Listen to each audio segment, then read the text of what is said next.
Hey, good morning, Willowbrook. It is Wednesday, and we are in Luke chapter 9 of our New Testament challenge. Glad you're tuning in today. This is quite a long chapter and a lot going on, but I want us to focus really just at the very beginning of the chapter, talking about when Jesus sends out the 12 on a journey.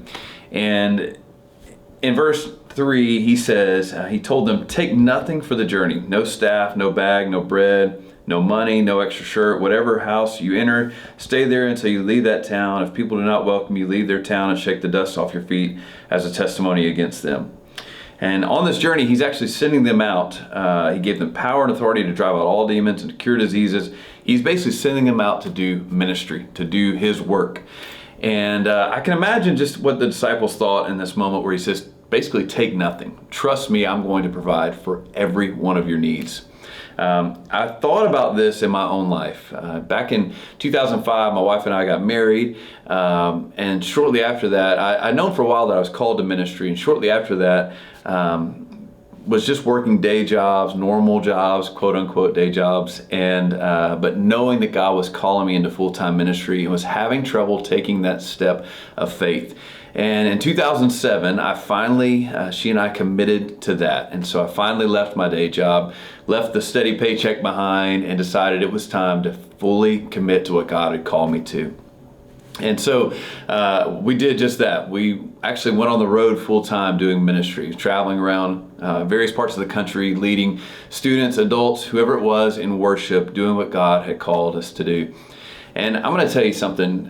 When you do a ministry like that, you give up paycheck, you give up insurance, and you're really just depending on what God provides.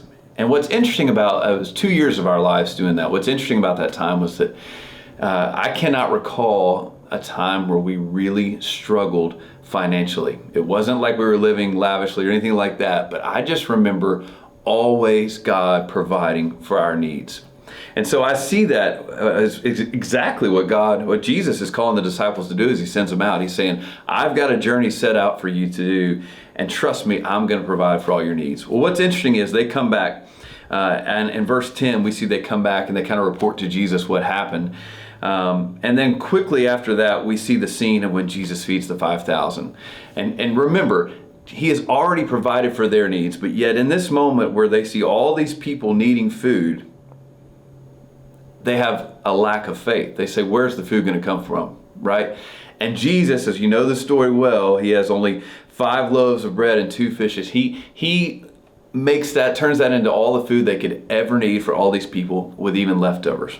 And though we see that often as a time of Jesus showing he's Jehovah Jireh, the one who provides, he's the one that is caring for these people. We see that in this story a lot. I also see it as Jesus probably seeing his disciples' lack of faith. Can you imagine? He's just saying, hey, I just provided all you ever needed on a journey. And here you are, again, immediately a chance for me to provide again, and you're not sure that I can do it. And I think sometimes he looks at us like that, right? He's calling us to something, we have doubts, and he just wants us to trust him. So whatever God's calling you today, maybe it's a life calling, maybe it's just this week or this year. I just want to urge you, as I've done in the past, take that jump, take that leap, trust him that he will provide, because when he calls, he will provide everything you need when you are in his will. Have a great day.